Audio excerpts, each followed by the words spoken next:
In 1945, a peasant farmer named Mohammed Ali al-Salman was digging for fertilizer near the town of Nag Hammadi in Upper Egypt, when his shovel struck something hard beneath the desert sand. What he unearthed that December day would shake the foundations of Christianity and reveal one of history's most profound cover-ups. Inside a large earthenware jar, wrapped in leather bindings, lay 13 papyrus codices containing 52 ancient texts that had been hidden for over 1,600 years. Among these revolutionary documents was the Gospel of Thomas, a collection of 114 secret sayings attributed directly to Jesus Christ himself. The discovery itself was almost lost to history. Muhammad Ali initially considered the jar worthless, nearly leaving it buried in the sand. When he finally broke it open, expecting to find treasure or gold, he was disappointed to discover only old books, written in a language he could not read. His mother later admitted to burning several pages as kindling for their cooking fire, unknowingly destroying priceless spiritual teachings that had survived 16 centuries of persecution. Only the intervention of local antiquities dealers prevented the complete loss of this extraordinary library. The opening words of this forbidden gospel are both mysterious and compelling. These are the secret sayings which the living Jesus spoke and which Didymus Judas Thomas wrote down. And he said, whoever finds the interpretation of these saying will not experience death. Here was a promise that transcended traditional religious doctrine, suggesting that understanding these hidden teachings could grant immortality itself. But why had these profound words been buried in the Egyptian desert for so long? And more importantly, who had decided that humanity should never hear them? The answer lies in a conspiracy that reaches to the very heart of institutional Christianity. What we discovered at Nag Hammadi was not just a collection of ancient books, but evidence of the most successful cover-up in human history. For over 16 centuries, the Christian Church has deliberately concealed teachings that could have transformed human civilization, choosing instead to promote doctrines of limitation, suffering, and dependence on external authority. To understand the magnitude of this discovery, we must journey back to the 4th century, when Christianity was undergoing its most dramatic transformation. In 325 AD, the Roman Emperor Constantine convened the Council of Nicaea, a gathering that would determine which Christian writings would be considered sacred scripture and which would be branded as heretical. This was not merely a theological debate, but a political maneuver designed to create a unified Christian church that would serve the interests of the Roman Empire. Constantine himself was a fascinating and complex figure who understood the power of religion to control populations.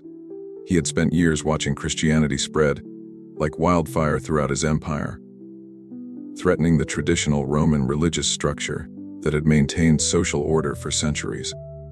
Rather than trying to suppress this new faith through continued persecution, he made a calculated decision to co-opt it, transforming Christianity from a revolutionary spiritual movement into a tool of imperial control. The bishops who gathered at Nicaea faced a monumental task. Christianity had exploded across the ancient world in countless forms, with hundreds of different texts claiming to contain the authentic teachings of Jesus. There were Gospels attributed to Mary Magdalene, Philip Peter, and many others. There were texts that described Jesus as a divine being who never truly died, others that portrayed him as a human teacher who achieved enlightenment, and still others that contained detailed instructions for spiritual practices that could awaken extraordinary powers within ordinary people. The diversity of early Christianity was staggering. In Egypt, Christian communities practiced elaborate meditation techniques designed to induce mystical visions. In Syria, believers gathered in secret to perform rituals that they claimed could transform human consciousness and grant access to higher dimensions of reality. In Greece, Christian philosophers developed sophisticated theories about the nature of consciousness and its relationship to the physical world. Each community had its own sacred texts, its own interpretation of Jesus' message, and its own methods for achieving spiritual realization. Among the most threatening of these texts were those that belonged to the Gnostic tradition. The word Gnostic comes from the Greek word gnosis, meaning knowledge or direct spiritual experience.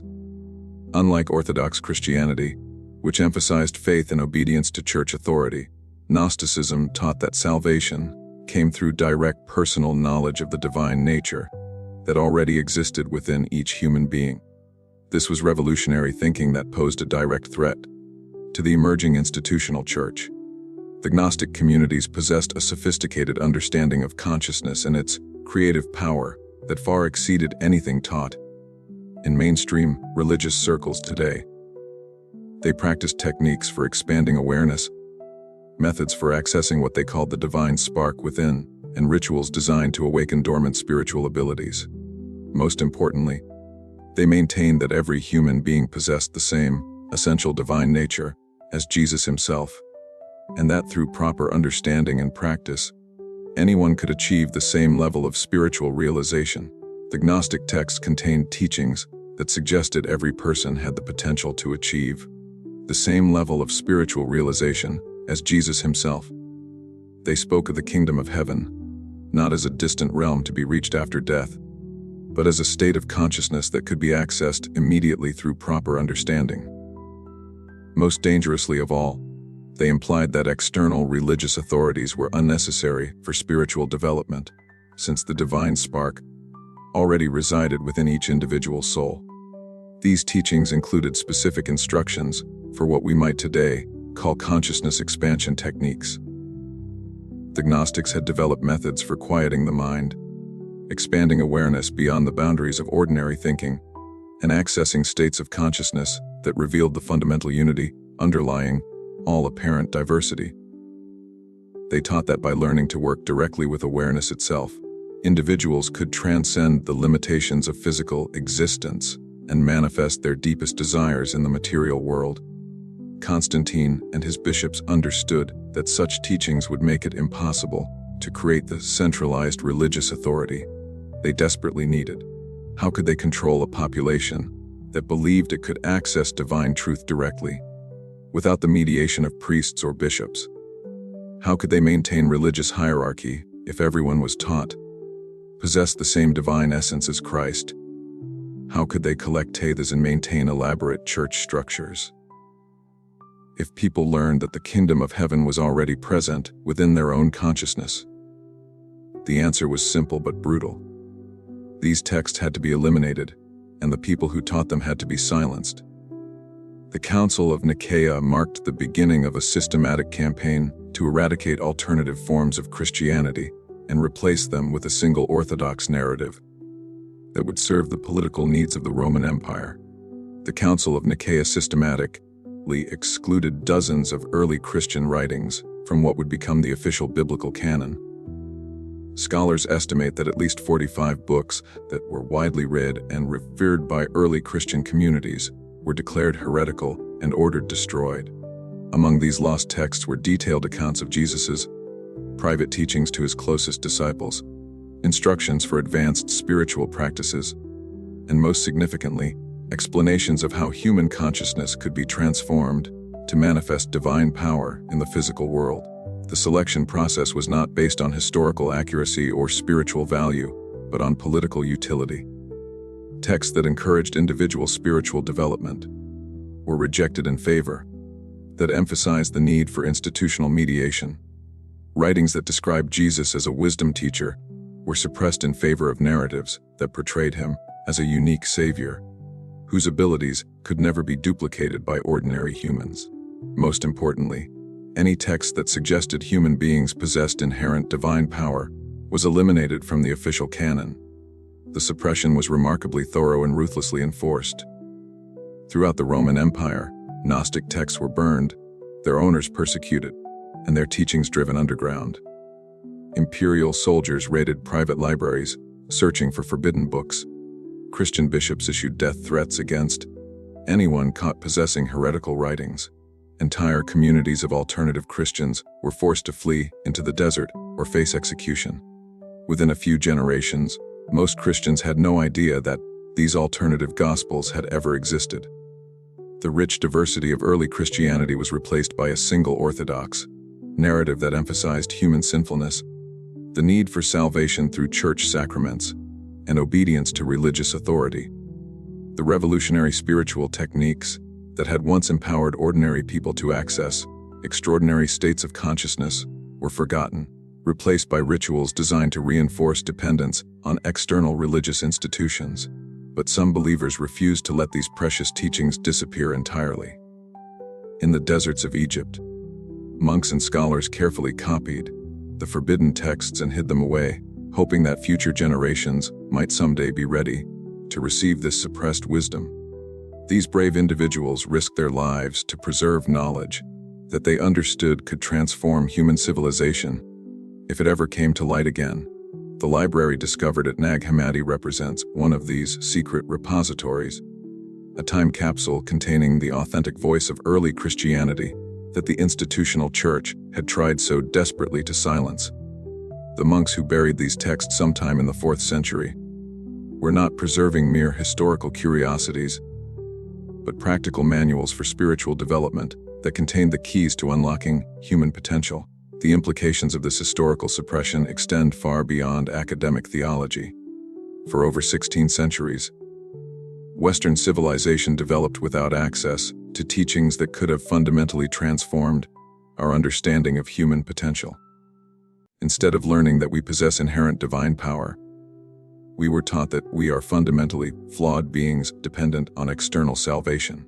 Instead of discovering techniques for expanding consciousness and manifesting our deepest desires, we were given doctrines that emphasized limitation, suffering, and submission to authority. Consider how different human history might have been if these teachings had remained available to the general population. Instead of the Dark Ages, we might have experienced an age of spiritual enlightenment. Instead of religious wars fought over competing interpretations of doctrine, we might have seen the development of advanced consciousness technologies that could have eliminated conflict by helping people recognize their fundamental unity. Instead of scientific materialism that denies the reality of consciousness, we might have developed a sophisticated understanding of how awareness creates physical reality. The suppression of Gnostic Christianity represents one of the greatest tragedies in human history, a deliberate choice to keep humanity ignorant of its true spiritual nature and potential. The institutional church, in its desire to maintain power and control, robbed countless generations of the knowledge they needed to develop their innate divine abilities and create lives of extraordinary fulfillment and meaning. The Gospel of Thomas, in particular, contains some of the most radical and empowering spiritual teachings ever recorded. Unlike the canonical Gospels, which focus heavily on Jesus' death and resurrection, Thomas presents Jesus primarily as a wisdom teacher who came to awaken humanity to its own divine nature. There are no miracle stories, no detailed narratives of crucifixion, and no emphasis on Jesus as a unique savior figure. Instead, we find a collection of profound sayings designed to trigger direct, spiritual realization in anyone willing to contemplate their deeper meaning. The structure of the Gospel of Thomas itself is significant. Rather than presenting a linear narrative like the canonical Gospels, it offers a series of independent teachings that can be studied and contemplated individually. Each saying is designed to work on consciousness in a specific way, gradually dissolving the mental patterns that keep us trapped in limitation and suffering. The text functions more like a meditation manual than a historical account, providing practical tools for spiritual transformation rather than stories to be believed. Consider the revolutionary implications of saying number 3 from the Gospel of Thomas. Jesus said, "If those who lead you say to you, 'See, the kingdom is in the sky,' then the birds of the sky will precede you. If they say to you, 'It is in the sea,' then the fish will precede you. Rather, the kingdom is inside of you, and it is outside of you. When you come to know yourselves, then you will become known, and you will realize that it is you who are the sons of the living Father. But if you will not know yourselves, you dwell in poverty, and it is you who are that poverty." This single saying completely overturns traditional religious thinking. Jesus is not directing his followers to seek salvation in some distant heaven or through the mediation of religious institutions. Instead, he is pointing them toward the divine kingdom that already exists within their own consciousness. He is teaching that self-knowledge is the key to spiritual realization, and that those who fail to discover their true divine nature will remain trapped in spiritual poverty, regardless of their external circumstances. The phrase, "when you come to know yourselves, then you will become known," reveals the reciprocal nature of spiritual awakening. As we discover our true identity as expressions of divine consciousness, the universe begins to recognize and respond to us in entirely new ways. Opportunities appear, synchronicities multiply, and what seemed impossible becomes effortless. This is not mere positive thinking, but a description of how reality actually works when we align with our authentic spiritual nature. The political implications of such teaching are staggering. If the kingdom of heaven is already present within each person, then what need is there for elaborate religious hierarchies? If direct self-knowledge leads to divine realization, then why should people submit to the authority of priests and bishops who claim to be necessary intermediaries between humanity and God? The institutional church recognized that these teachings would make their entire power structure obsolete, which is precisely why they had to be eliminated.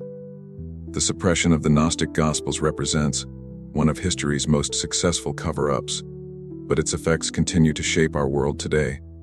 Western culture developed with a fundamentally limited understanding of human potential, leading to centuries of unnecessary suffering, spiritual confusion, and disconnection from our true divine nature. We were taught to look outside ourselves for salvation, empowerment, and meaning, when the greatest spiritual teachers have always pointed toward the infinite power that already exists within our own consciousness. This conditioning runs so deep that most people today find it almost impossible to imagine that they might possess genuine spiritual power. We have been so thoroughly programmed to see ourselves as separate from the divine source that the idea of direct spiritual realization seems either impossible or blasphemous. The institutional church succeeded so completely in suppressing these teachings that even people who reject traditional religion often carry unconscious assumptions about human limitation that were originally designed to maintain religious control. The rediscovery of these ancient texts offers us an unprecedented opportunity to reclaim the spiritual knowledge that was stolen from humanity 16 centuries ago. We can finally access the authentic teachings of Jesus without the distortions and limitations imposed by institutional Christianity.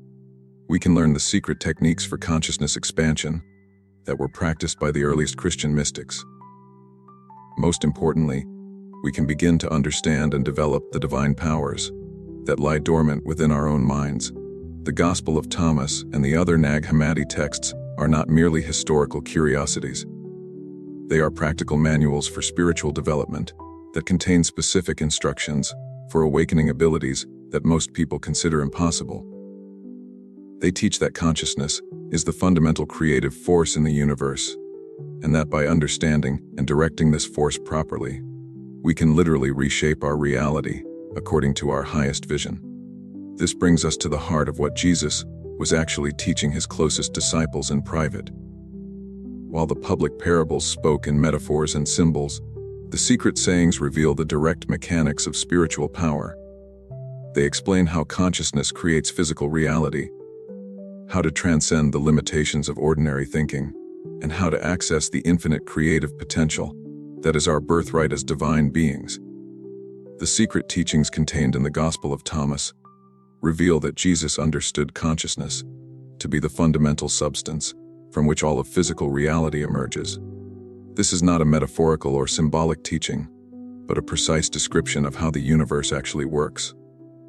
When we learn to work consciously with awareness itself, we gain access to the same creative power that brought the cosmos into existence.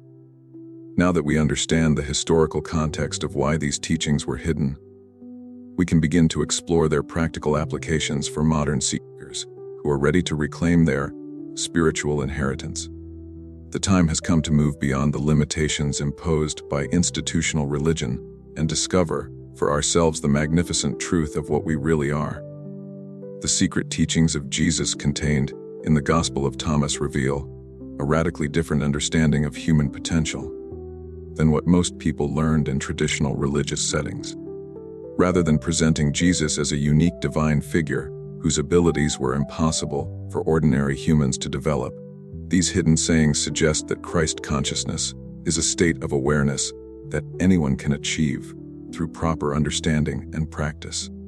Saying number 50 from the Gospel of Thomas provides crucial insight into this process. Jesus said, "If they say to you, 'Where did you come from?'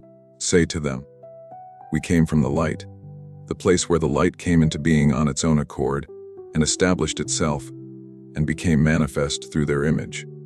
If they say to you, 'Is it you?' say, 'We are its children, and we are the elect of the living Father.' If they say to you, 'What is the sign of your Father in you?' say to them, 'It is movement and repose.'" This remarkable passage reveals that Jesus taught his disciples to identify themselves not with their physical bodies or personalities, but with the divine light that is the source of all creation. He is instructing them to recognize their true identity as children of the living Father, beings who carry within themselves the same creative power that brought the universe into existence. The reference to movement and repose as the sign of the Father points to the fundamental rhythm of consciousness itself, the dynamic interplay between focused intention and receptive awareness that underlies all manifestation. The phrase "we came from the light" describes the essential nature of human consciousness. We are not physical beings who occasionally have spiritual experiences, but rather expressions of pure awareness that have temporarily taken on physical form. This light that Jesus speaks of is not metaphorical, but refers to the actual luminous quality of consciousness itself, which becomes apparent to anyone who learns to observe their own awareness directly. Understanding this teaching requires us to completely reimagine what Jesus meant when he spoke about the kingdom of heaven. In saying number 113, his disciples ask him when the kingdom will come, and Jesus responds, "The kingdom of the Father will not come by waiting for it. It will not be a matter of saying, 'Here it is,' or 'There it is.' Rather, the kingdom of the Father is spread out upon the earth, and men do not see it." This is perhaps the most revolutionary spiritual teaching ever recorded. Jesus is explaining that the kingdom of heaven is not a future destination or a reward for good behavior. It is the present reality that surrounds us at every moment, but which remains invisible to ordinary consciousness. The kingdom is already here, already perfect, already complete. The only thing preventing us from experiencing it is our limited perception. The implications of this teaching are staggering. It means that every moment of our lives, we are already living in paradise, but we cannot perceive it, because our attention is captured by thoughts, emotions, and sensory experiences that veil the underlying perfection. It means that spiritual realization is not about going somewhere else or becoming someone different, but about learning to see clearly what is already present.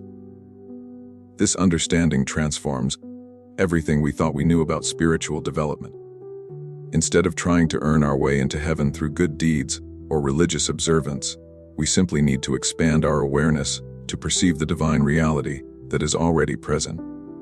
Instead of waiting for salvation to arrive from outside ourselves, we need to awaken to the truth that we are already saved, already perfect, already divine beings having a temporary human experience. The practical implications of this teaching become clear when we examine saying number 77, which may be the most profound statement about the nature of consciousness ever recorded. Jesus said, "I am the light that is over all things.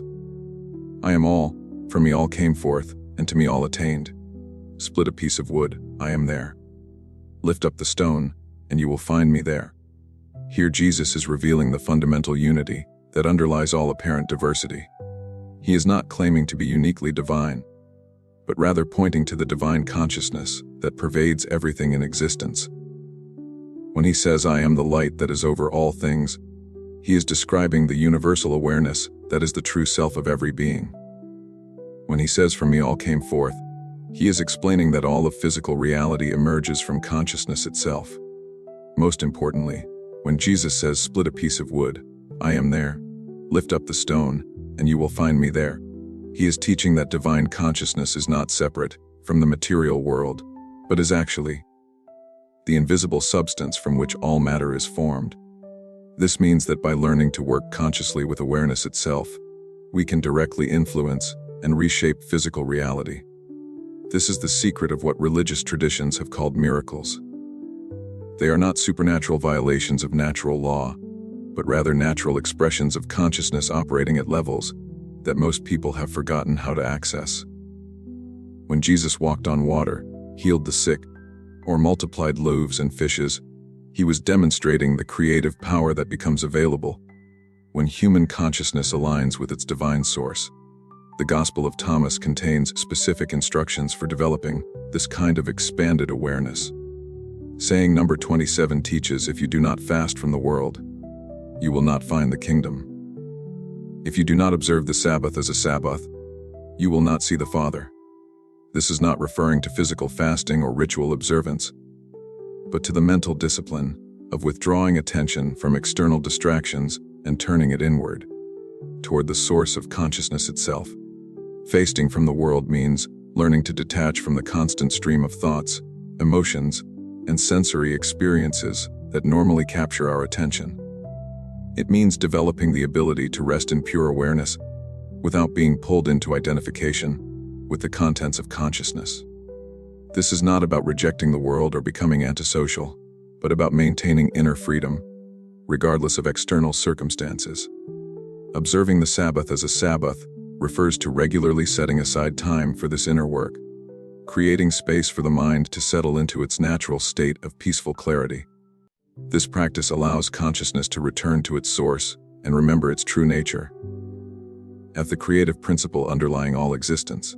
When this remembering occurs, extraordinary abilities naturally begin to manifest. When consciousness is freed from its usual preoccupations and allowed to return to its source, extraordinary things begin to happen. The boundaries between self and world start to dissolve. The sense of separation that creates fear, lack, and limitation begins to fade. Most importantly, we start to experience directly the creative power that has always been our true nature, but which was obscured by identification with limited thinking. This process of awakening is described beautifully in saying number 3, where Jesus explains that when you come to know yourselves, then you will become known, and you will realize that it is you who are the sons of the living Father. Self-knowledge in this context does not mean psychological analysis or personality development. It means the direct recognition of our true identity as expressions of divine consciousness itself. When this recognition dawns, everything changes. We realize that we have never been separate from the source of all power and wisdom. We understand that our deepest desires are not selfish, but expressions of the divine will seeking to manifest through us. We discover that by aligning our conscious intention with the creative force of the universe, we can bring about seemingly miraculous transformations in our lives and circumstances. The key to this process lies in understanding what Jesus meant when he spoke about faith. In the canonical Gospels, faith is often presented as blind belief in religious doctrines. But the secret teachings reveal that true faith is actually a precise mental technique for focusing consciousness in ways that allow divine power to flow through us unobstructed. This kind of faith is not passive belief but active knowing. It is the unwavering recognition that consciousness is the fundamental creative force in the universe, and that by maintaining clear intention, while releasing attachment to specific outcomes, we can participate consciously in the ongoing creation of reality. It is the practical application of Jesus' teaching that the kingdom of heaven is already present and available to anyone who learns to perceive it correctly. The Gospel of Thomas provides detailed guidance for developing this capacity. It teaches specific methods for quieting the mind, expanding awareness, and aligning personal will with divine purpose. It explains how to recognize and transcend the mental patterns that keep us trapped in limitation and suffering. Most importantly, it reveals that these abilities are not special gifts reserved for a chosen few, but natural capacities that belong to every human being. By virtue of our divine inheritance, these teachings were considered so dangerous by the institutional church because they promised to make every person their own priest, prophet, and direct channel for divine revelation. They threatened to eliminate the need for external religious authority by awakening people to the infinite wisdom and power that already existed within their own consciousness. They offered practical techniques for accessing higher states of awareness that could transform not only individual lives, but the entire structure of human civilization. The suppression of this knowledge has had profound consequences for human development over the past 16 centuries. Instead of growing up understanding our true divine nature, we have been conditioned to see ourselves as limited, flawed beings dependent on external sources for salvation, guidance, and empowerment. Instead of learning to work consciously with the creative power of awareness, we have been taught to struggle against circumstances through physical effort alone. But now, with the rediscovery of these ancient texts, we have the opportunity to reclaim our spiritual birthright. We can learn the same techniques that Jesus taught his closest disciples. We can develop the same expanded awareness that allowed the early Christian mystics to perform seemingly impossible feats. We can discover for ourselves the truth that has been hidden from humanity for over a millennium and a half, that we are not separate from divine power, but are expressions of it, and that by learning to work consciously with consciousness itself, we can create lives of extraordinary beauty, meaning, and fulfillment. The secret is no longer secret. The hidden gospel has been revealed. The only question now is whether we are ready to embrace the magnificent truth of what we, Rivi, are and begin living from the unlimited creative potential that is our divine inheritance. The kingdom of heaven is not coming in some distant future. It is already here, already perfect, already available to anyone who has the courage to look within and discover the light that has always been shining at the center of their own being.